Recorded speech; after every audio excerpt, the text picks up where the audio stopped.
Hey, thanks for being a part of the conversation. This is Forest Stories. I am the Poet in the Forest, a children's series that I penned out in the 1990s. Now, none of it would be possible if it wasn't for this forest right here in South Charlotte, North Carolina. I talk about it so much that I thought maybe it's time that you get to know what has inspired me for 30 years. Thanks for being a part of the conversation. Welcome back to the forest. Presently watching a red-tailed hawk about 25, maybe 30 feet off the ground up on a branch. We startled him out here on this path in this forest.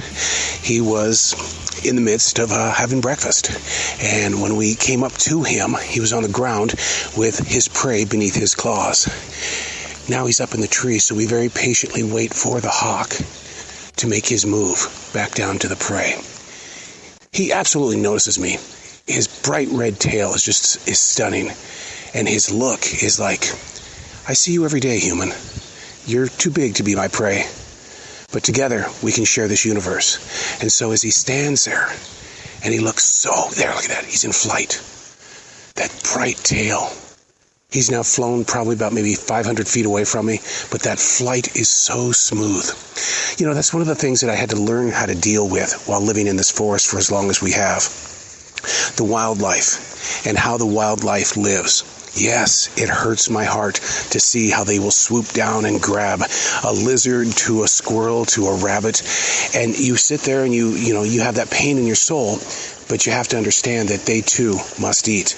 And so learning how to live with the wildlife in this forest, even the turtles with the way that they survive. And I've never killed a copperhead snake or even a black snake. I always allow them to have the space. These are animals that really, the human is basically in the way. And in this forest, my goal has always been to let the wild have their way. And that includes the vines. Now, if I feel that the vines on the trees are starting to choke the life from a tree, then I'll do something about it. I'll thin things out just a bit. Pruning is so important.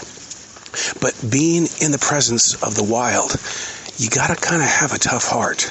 And even though emotionally you are connected to every living thing, and you are to respect all living things, you still have to be able to say, way to go, Mr. Hawk. Your flight is beautiful. I hope you enjoy your breakfast. Hey, thanks for being a part of the conversation.